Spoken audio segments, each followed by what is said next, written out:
Catastrophic is how the UN describes the food crisis in the Gaza Strip.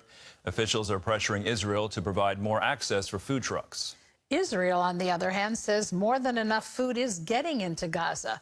The problem? The UN and Hamas aren't distributing the aid to those in need. Chris Mitchell reports from Jerusalem. UN officials say not enough food is getting in to the more than 2 million Gazans. We have enough food to feed the entire population of Gaza.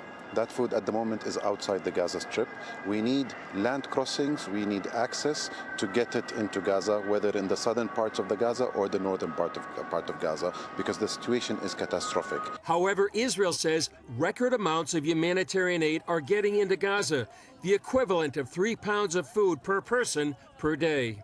There are no limits on incoming aid, and in fact there is excess capacity at the Israeli crossings, both Kerem Shalom, where goods enter Gaza directly, and Nitzana. And the best evidence of that excess capacity is that last week we hit a record 277 aid trucks a day, with 255 entering yesterday. Levy says the problem is distribution inside Gaza and the UN relying on Hamas for protection. The UN is struggling to distribute aid at the pace that Israel is letting it in. And the reason is that the UN relies on UNRWA, which is a Hamas front. That is why aid is piling up undistributed on the Gazan side of the crossing.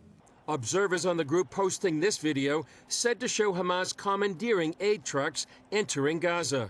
Meanwhile, Houthi attacks on Red Sea and Gulf of Aden shipping intensifying as a missile strike on a ship killed 2 crew members.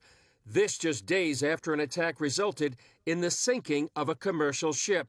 And on Capitol Hill, hostage family members met with lawmakers to plead for the release of their loved ones from Hamas captivity. We call on our president and all the parties involved to do whatever they can to bring our loved ones back home. I hope to believe that my fellow U.S. citizens remember the fact that there are 8 U.S. hostages. Hopes for a deal to free the remaining hostages are fading since Hamas is refusing terms agreed to by the U.S. and Israel. Chris Mitchell, CBN News, Jerusalem.